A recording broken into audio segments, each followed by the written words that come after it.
Do we need to get We'll see. over? Now we're live. Oh, Hey. I had some swearing to still do. Too late Well, now. you're gonna have to hang on to your swears. Hang on to your swears. Hang on to them. I always like when school marmish people want to say swear words and they just say swears for short, like Swears. as Oh, though I used to that say is that. the noun. I used to say that. Swears. No, it's not. Swear is a verb. I know, but I used to when I was little. Your swears. It's like- Mind your swears. Yeah. You said a swear. You said a swear. That's funny. It sounds so 8-year-old to say that. Yeah. Speaking of which, those Amazon Fire ads with the 8-year-old hipsters are hilarious. Oh, I haven't seen them. They are hilarious. I love them. Do you know of them? I don't know. Okay, so let me. Wait. I'll I'm look not- after. No, I'm not. I can't. I just realized I didn't have the audio queued up for the open. Let me see if it's. Is it in my recent?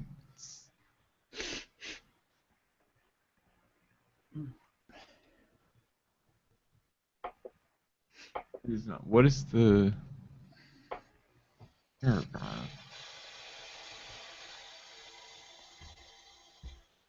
What is the name of the file that I should have? SN final audio something. SN Oh, main theme final audio edit whatever.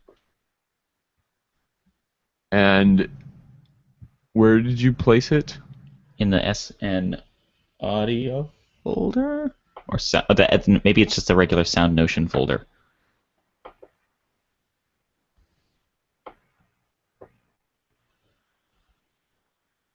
In the regular SoundNotion folder.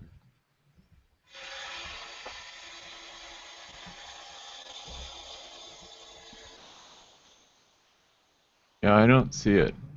Let me find it.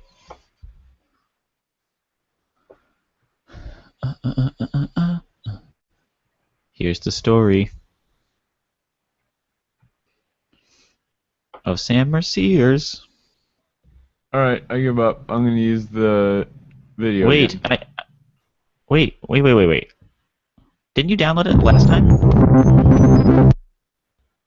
I don't Did you think so. download it last time? Did I? Yes, you asked it for me last week. I did, but I don't remember I don't remember downloading it. Oh, here it is. It is called SoundNotion Theme Final Edit. It is here in the Google Drive machine. Now I simply need to place it on the local machine, and we will not have this problem anymore. Like such. Did you guys see the circular 360 piano video that I posted on the SoundNotion Facebook page? No. It's a giant circle. I don't know how to, I guess, copy link address.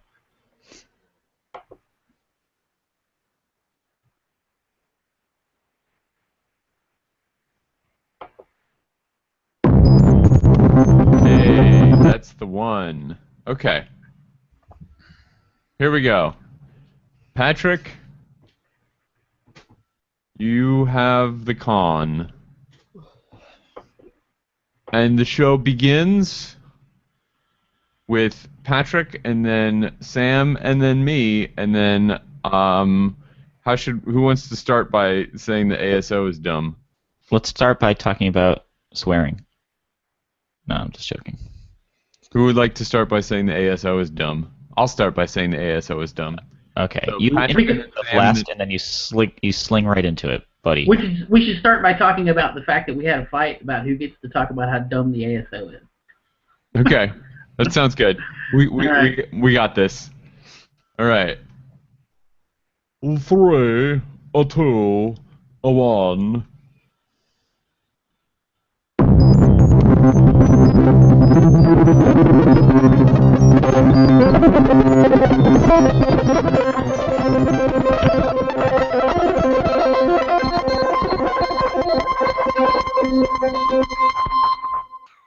This is SoundNotion, the weekly podcast for new music and music news. I'm Patrick Gulo. I'm Sam Merciers. And I'm David McDonald, and this week you have just the three of us, and our first story is one that we argued about. We hemmed and hawed over whether we should even talk about this, because we are so mad at them. Yes. You might say that our guest today is our contempt for orchestra-based labor disputes. Yes. That's the fourth chair. Here's the story. The Atlanta Symphony Orchestra remains locked out, and we remain indifferent toward orchestras, and in particular the one in Atlanta. And as Did you get that one? Is that thoroughly covered? Well, just one more note. As is always the case, administration has released some information that seems to not support their case, as well as make them look like not good, and that's outlined in. I hate looking not good. By Drew McManus, which we'll have in the show notes. But that's enough of that. Yep. Let me cross that one off the list here. Ping. I'm not. All right. I just want good them to all go. To be happy again. No well, one's happy anymore. When's the happy coming back? We can start the happy right now. In fact, right. you were just telling us before the show about some pretty awesome stuff that you got to see this week in New York City. 50 years of happiness. Yeah, Nonesuch is celebrating 50 years of awesome times. So tell us a little bit about that, Patrick. Well, as Sam had said, yeah, it's been 50 years. Nonesuch Records, which is the label without labels. As the kind of whippersnapper thing anymore. Yeah. I don't know. I feel like they still have that kind of vibe, though. They do still have the outsider vibe. You know? They're the label without labels. And this, really interestingly, BAM, the Brooklyn Academy of Music, has decided to celebrate them in a great way. Not only is it Nonesuch's 50th anniversary as a label, but also the president, Bob Hurwitz's 30th anniversary as helming the label. So there are a couple different anniversaries going on, and Bob has kind of been instrumental in bringing people to the label, like John Adams and Steve Reich and Philip Glass and a host of others. And this week started off BAM's celebration of the label with 3 concerts, Tuesday, Wednesday, Thursday, of the Philip Glass Ensemble and Steve Reich and musicians coming together for, I believe, the first time in over 40 years. Yeah, actually, I didn't put it in the doc, but I've got a Deceptive Cadence blog story I was going to put in the notes. That there's a photo at the top of that blog post that's incredible. Yeah. So it's 4 organs. Glass, they're playing 4 organs, and it's Philip Glass, Steve Reich, Timo Andres, Nico Muhly, and who's playing maracas? David Cosson, I think. Okay, so this is like a historic photograph, basically. Yeah, this is like David Lee Roth coming back and performing with Van Halen kind of level of stuff. But it's really incredible, and Nonesuch is just such a fantastic label that has done so many awesome things for music that it's weird, I think, to be a fan of a private company. But I am a fan of Nonesuch Records. Yeah. Like, it's weird to be an Apple fan? I think that is weird to be a fan of a private company. You don't think so? Maybe. No. I mean, if you like what they do, it's all about, do you? I suppose. Appreciate but what's cool about Nonesuch is they're a for-profit record label, and they make weird stuff, and we hear from people all the time about how hard it is to make money doing weird stuff, right? That's why orchestras. Oh, I said orchestras. No, dear. That's why these large artistic institutions that might include 80-person ensembles, many of whom play wooden string instruments. Sometimes more accurately described as entertainment organizations. Sure, but my point is, we hear all the time from these big institutions that they don't do any more new stuff because it's hard to make money doing new stuff. Well, you know what? Nonesuch is, they're not Sony, but they're doing all right. Mm-hmm. And do it by following their own rules. Like Emmylou Harris, Kronos Quartet, Buena Vista Social Club, Steve Reich, John Adams. Randy Newman. I mean, Yeah, that's what's cool. Is it's not just even concert music. It's not just right. string quartets and stuff. I mean, they do some awesome string quartet recordings, but they also like. Isn't this is where Bjork has her music? And the new Johnny Greenwood release is Yeah. coming out soon. Radiohead. Arr. And, Is this where the Arcade Fire guy had his music released recently? Was it Richard Reed Parry had an album come out of like his composed music? I don't remember who the label was. But were you talking about Steve Reich's Radio Rewrite coming out? Yeah, that comes out the end of this month on the 30th. Yeah, it's weird because I heard it like, I guess it was live streamed or something on Q2 when it first happened. So I've already gotten to hear it. So I haven't had the same sort of, nail-biting anticipation I would normally have for anything involving Radiohead, the greatest band in the universe. But it's a pretty cool record, and you should all go buy it, right? That's exactly right. So after I heard music, I was telling Sam this, after I heard the music for 18 musicians, my first time, I'm sorry to say, live, and I'm glad it was with Steve Reich and musicians. That was incredible. I went on eBay and bought a first pressing vinyl of the original ECM recording from 1978. That is such a hipster move, by the way. Oh my God! Can I ask you a question about that? Ask do you me. have a mechanism with which you could play that vinyl record? Yes. Okay. I do. In this apartment, I do. In something that I personally own, no. I think that's okay. I mean, I honestly, I was just doing that to poke fun at you, but I think it's totally okay to just buy the thing as a collectible thing. It would probably sound better to listen to a digitized recording than that piece of vinyl that's been sitting on a shelf for 40 years anyway. Yeah. But I don't know. Well, it's pretty awesome. I have a record player now that I inherited from my father-in-law. It needs a needle, but when I do get the needle, I have a gift from someone called Sitar Beat. It's Indian funk music from the 70s on vinyl, and so that's my reward when I finally get a needle for my as yet still not functioning record player. Well, when you do that, you need to do everything you can to make a nice, clean digital copy of it and share that with the universe, because that sounds fantastic.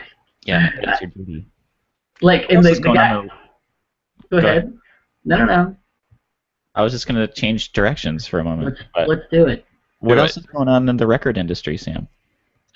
There's a new company that is sort of really embracing the idea of interdisciplinary work. It's a project started by Paola Prestini, a contemporary label where they're going to release music, but it's an outgrowth of, what's it called? Vision into Art.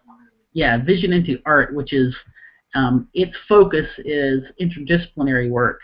But they're releasing a series of new works by composers and pairing them with commissioned video projects by legitimate video artists. The first one is going to be The Violin by Anna Klein, currently composer in residence with Chicago. And it's going to have an accompanying video.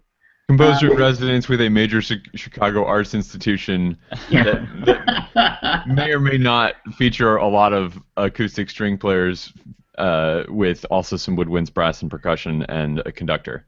Right. So I'm not exactly sure how it's being structured, because their second release is going to actually be the video portion that they're commissioning is being paired with a music release off of Innova. The cellist from Kronos Quartet, Jeffrey Ziegler, is going to be, it's his solo album, Something of Life. But they're picking up the video commissioning component of that. So it's not just that they're doing their own thing. They're trying to make this sort of music paired with video collaboration thing happen, and they're stepping outside their own label to make it happen. So it sounds really interesting to me. I can't wait to see what else comes from this this project.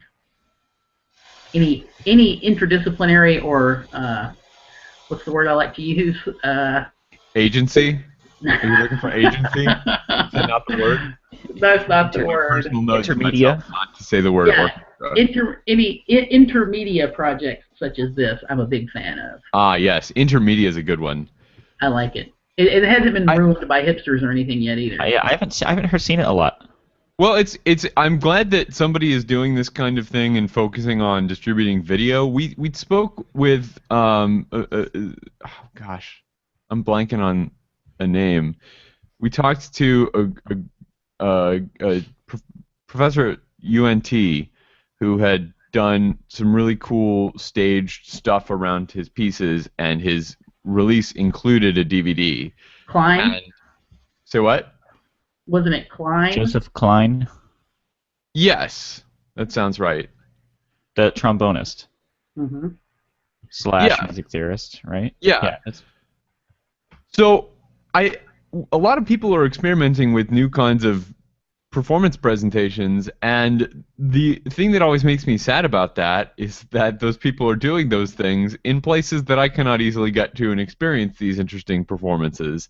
Mm-hmm. And I always wish that there was more video. And I understand that video is not the same as going there. You know, as I was trying to come up with that person's name, this is watch what's going on in the video for those of you that are watching video. This is the top of a stack of CDs right in front of me is the CD with the guy's name right on the cover that I was trying to come up with. There it is. So I'm a dummy. But I'm always sad that I can't go to these cool concerts. And I am so glad that somebody's video recording them so that I can at least see what's going on and see how cool it is. Even and like I said, with the understanding that it's not the same as being there. But kudos to Via for making that happen. Yeah, absolutely. Can't wait to see the further stuff that comes from that. The album, the first thing is going to be the Anna Klein piece, and the second one's going to be the solo album by Jeffrey Ziegler, which is going to include music by Philip Glass, Philippe Perez, and John Zorn.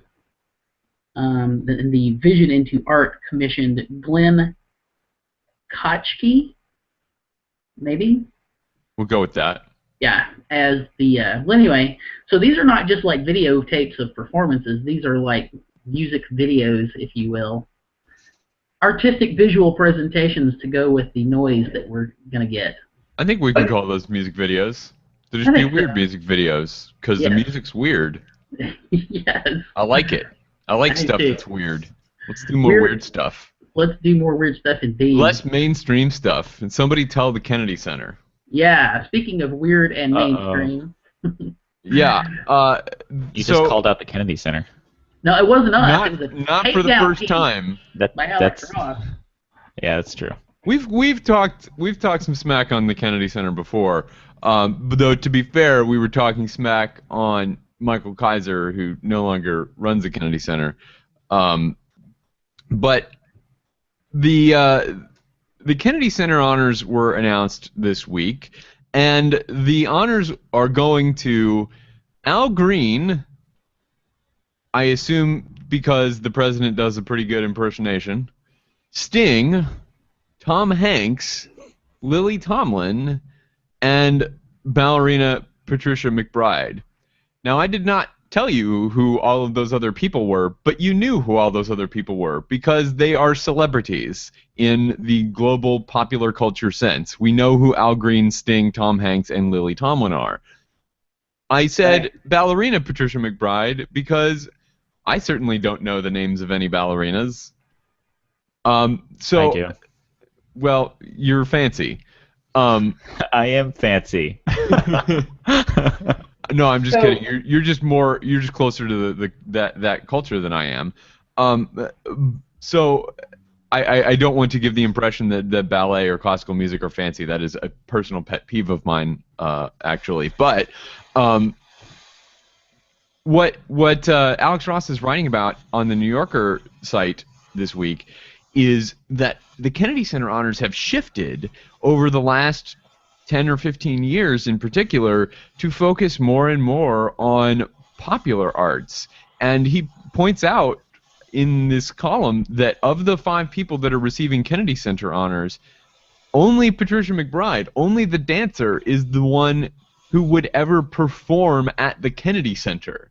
Right? All of those other people are not performing in that kind of space, and it's very strange that we have this National Arts Center in Washington, D.C. that is there to promote the fine arts, and they are mostly not doing that at the one time of the year when they get the most attention that they're ever going to get for the year, when they announce these honorees. And it's really kind of sad that they're going away. And the people that are being honored, aside from McBride, again, are people that win other kinds of awards. Like, we have awards for people that are acting on television, and we have awards for pop stars. The Kennedy Center honors are a special thing that we should reserve for people that would not ordinarily be receiving those kinds of awards, or that maybe are kind of in between, right? We talk about Dave Brubeck getting those kinds of awards, for example, but like, Sting is going to win a Grammy if he does good stuff. Right. Tom Hanks is going to win an Oscar if he does good stuff. They'll put it on TV if they're going to give Sting an award.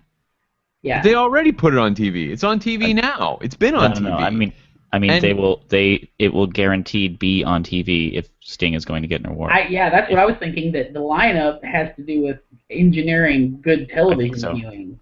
Well, that's not what it should be for. And if that's what it's for, they should call it something else. This is like, you know what this reminds me of? It reminds me of the ESPYs. Do you guys know the ESPYs? Yes. The ESPN award show? Isn't winning the Super Bowl like... Yeah, we have a pretty good award system for sports already. It's called head-to-head competition, where somebody wins and somebody else doesn't. Right? Well, and then at the end, there's a big, as comedian Andy Zaltzman likes to say, a final in the tournament of high-stakes fight chess called the Super Bowl. And somebody wins the Super Bowl, and they don't get an extra award for doing so in a dramatic fashion. Like, you just win the GD Super Bowl, right? Well, I think nice curbing of swearing. That's using the athletes for the same purpose that they're using the celebrities. It's what I think Alex's quote is really nice. And becomes one more temple of celebrity culture, and that's really what the ESPYs are doing too. Is just get celebrity culture to create a media event that they might be able to sell advertising on. Not that these people that they mention aren't artists and at least at times in their own right, but they're certainly not making sure that their focus stays centered on art with a capital A, if you know what I mean. And they get honored in other places. Like, this is a place for people that aren't going to get any notice otherwise. It's supposed to be theater, dance, classical music, and the show business. So, throw Lily Tomlin or whoever in there, but then give us classical music, dance, and theater. Lily Tomlin has some honest stage performing street cred. Yes. That's why I picked her. Not Al Green, Sting, or Tom Hanks. Yeah. Although I do like Tom Hanks. Everybody likes Tom Hanks. There is nothing not to like about Tom Hanks. He's playing great. He's playing Neil Peart in the new Rush biopic, which I find... Do you think he can pull it off? If anybody can... Hey, a guy who... I think we lost Sam. ...year off and lose a ton of weight and look like he's been stranded on a desert island for 4 years, and then go back and finish, he can do anything. Because Okay, but so... Tom Hanks is taking wait. set lessons. It's one thing to lose a bunch of weight, but it's quite another thing to, unage yourself 20 years. It's gotten pretty easy these days. Guys, there are podcasts for Tom Hanks. This is not one of them. Well, I see what you did there. I'm more interested in Rush, which I'm sure there are Rush. Based on the number of tribute bands to Rush there has to be many podcasts that are similarly dedicated. Our next show we're going to launch actually in a few weeks is Rushcast. That's it. Featuring host Tom Hanks. Featuring host Tom Hanks and Sam talking about Rush. That's going to be a great show. Very topical. Well, so we gotta get it together, Kennedy Center, is what we're saying. That's the takeaway. Yeah, well, so if you were the Kennedy Center, then, Sam, who would you honor instead of these 5 people? How about Hillary Hahn? How about Steve Reich? Yeah, I Steve was think Reich? I would think it would be better to have these slightly older, more accomplished people. Well, Well, I think that's Hillary. they trying to go. I think that's what they were trying to go for. Like traditionally, the Kennedy Center was trying to go for. It's like a lifetime achievement type thing. Yeah, yeah. Yeah. Well, the reason I would pick Hillary on is she's made such a name for herself as doing such an awesome job on the war horses and really made a career out of that. But then she turned around last year and like became at least somewhat of a new music advocate. And of course, I always have a subversive agenda to push new music, no matter what the situation. Like when I'm ordering a sandwich, I'm trying to get people to like new music. Really? You call up Jimmy John's and say, "Hey, how about that new George Crumb record?" I say if you can give me a well thought out opinion on George Crumb's new record, then I'll give you a bigger. I will upsize my order. I'll upsize your gratuity. Right. But I should try that. That would be a good podcast. No, but who seriously, who should we be honoring if not these 5 people? Yeah. Sir Patrick Stewart. Okay. Yeah. Like I said, Steve Reich. Gerard Schwartz just retired. Seattle Symphony. Oh, yeah. Mm-hmm. Maybe. Yeah. I don't know. I think it might be a good venue to at least one of the people be one of the unsung heroes. Like somebody who's been. Placido Domingo. Maybe he's already got a Kennedy Center. I don't know though. Yeah, and see that like when you say Placido Domingo, that's to me that's no different than just celebrity bait that they're using. No, No. you're totally wrong about that. Because he's been honored and honored and guy. honored, and you're picking somebody who has the same kind of wide-ranging notoriety. He gave he gave the first performances in the United States as the lead role in Alberto Ginastera's Don Rodrigo, an opera that is never ever done, in 1964, and has been like on the stage of every great opera house in the world. Well, my response to that would be, hasn't he received the Kennedy Center honor already? Well, I Maybe. mean, if we're looking for maybe he has, I don't know, but if we're looking for someone who actually is deserving of an award like that, Mm-hmm. then I would say he would be a good contender for it. Marin also. Marin also. Yeah, I guess so. I mean, what Would you age have range? somebody older than Marin Alsop? Well, I don't know. I'm trying to think of like if we were talking about lifetime achievement. I mean, I think she's got a few more years. Sure. Absolutely. But she is great. Bernard. She is great. How about Bernard Rance? That's a good one. He's plenty old enough to fit that category and done a wide range of different kinds of things and been an influential teacher as well. Bolcom. Same story. Yeah. Anyway, Lots of composers. I don't know if they're ever going to do composers though. It's not really a composer-y thing. It's more of a performer-y thing. Yeah. They should have done Elliot Carter before he died. Composers get their Pulitzers. That's true. So, anyway, we'll be following this, and I'm sure Alex Ross will have a profound impact on the Kennedy Center honors for next year, and there will all be people that make us all say who, and then we look into their discography and their biography and say, oh wow, that's definitely somebody. Well, they've got the SoundNotion scrutiny on him now, so they got to watch out. Right. He points out this Times article from '95 of Schulte and Sondheim at the Kennedy Center Honors being serenaded by a band playing what sounded like a Tijuana Brass rendition of America for West Side Story in blissful ignorance of the fact that Mr. Schulte conducted Beethoven and Mahler for the Chicago Symphony Orchestra, not show tunes for the Boston Pops, and that Mr. Sondheim wrote the lyrics to America and not the music, which is a pretty awesome thing. That's, by the way, we should say Frank Rich writing in the Times, not Alex Ross, who is simply quoting the Times there. Anyway, I think that is pretty exemplary of the sort of understanding that is being demonstrated by honoring Sting at the Kennedy Center. Speaking of which, you know that Facebook is cracking down on people who don't use their legal name for their Facebook pages now. A friend of the show, Danny Felsenfeld, pointed out that Sting, amongst others, are going to have to cancel their page, right? Because Sting is not his given name. Well, I think he can have a fan page of Sting. That's different than his personal profile of Sting. Right.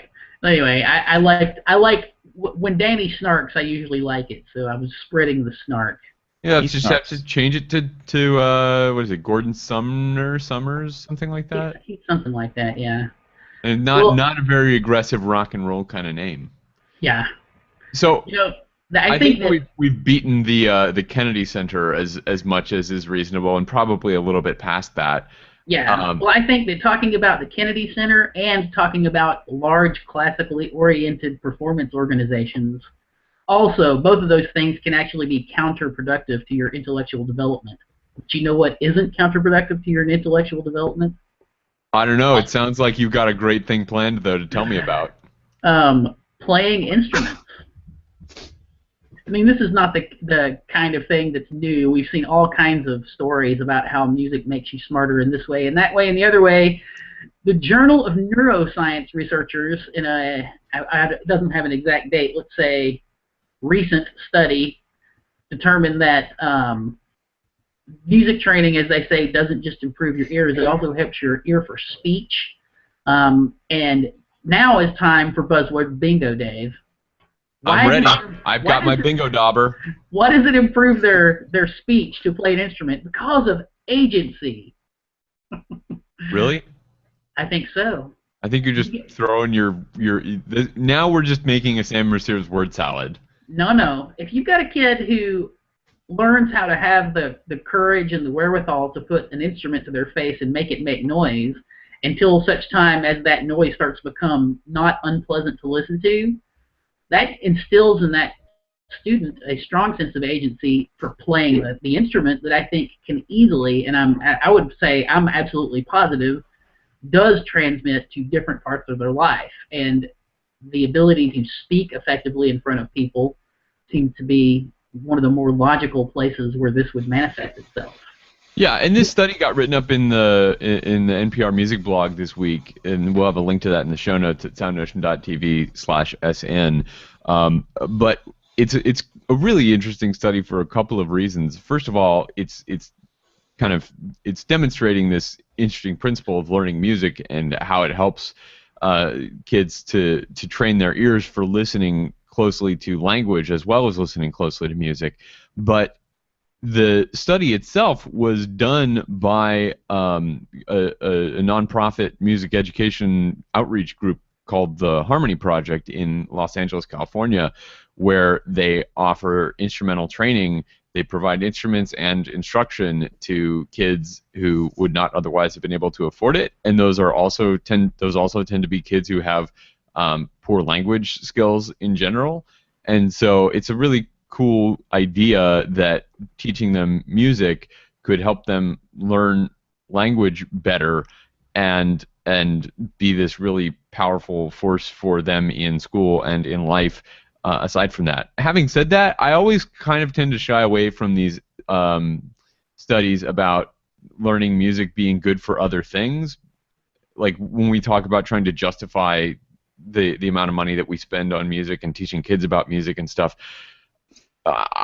people always say, well, learning about music helps them learn about this other thing. And I don't want music to just be this weird cross-training thing that we do for our brains. Like there is an end result that is in itself intrinsically valuable to being able to make awesome music, in that you can make awesome music. It's not just about learning to make music so that you can do better fraction homework, right? It's about actually making music too.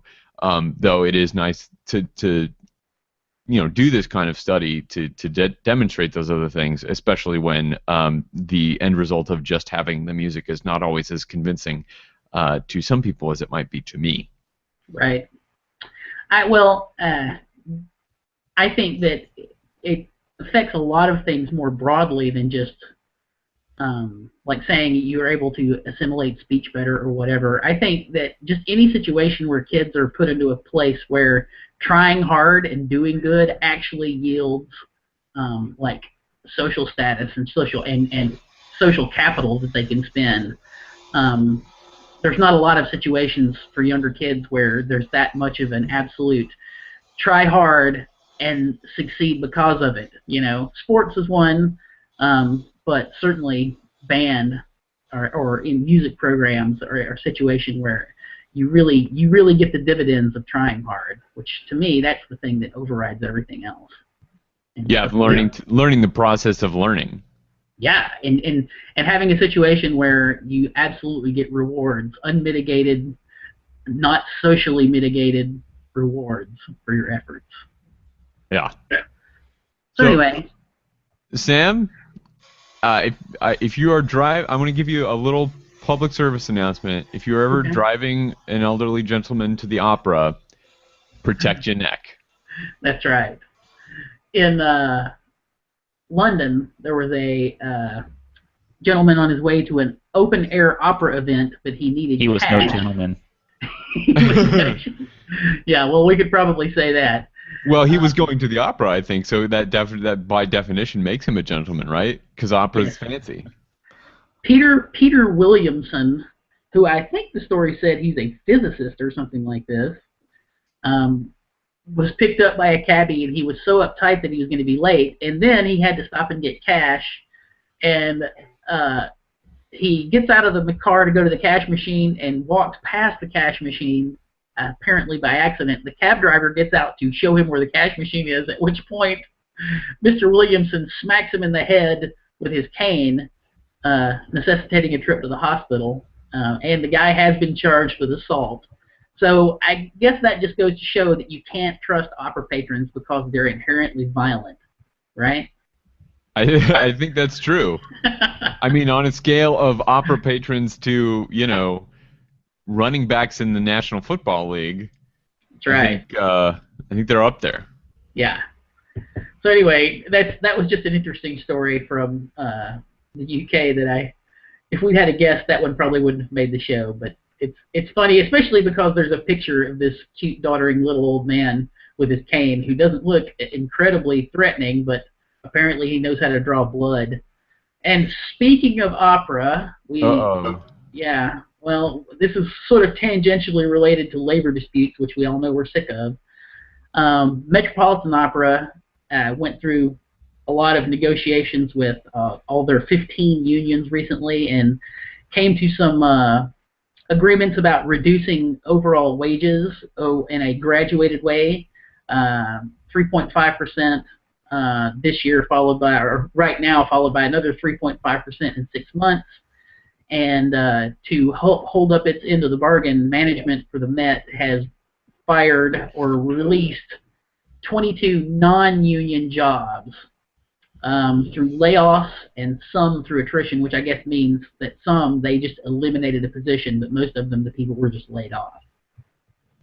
And they were all administrative positions, which we've touched on before, that perhaps part of the problem with some of these organizations that we will not name, and it's actually a problem with schools too, is that they keep pumping money into administration and forget they got to pay the musicians/teachers also. Yeah. They want to get the job done. So they went from they eliminated 22 of their 254 administrative positions. You think this was a condition of any of their CBAs with the unions? I don't know. Do you know anything about it, Patrick?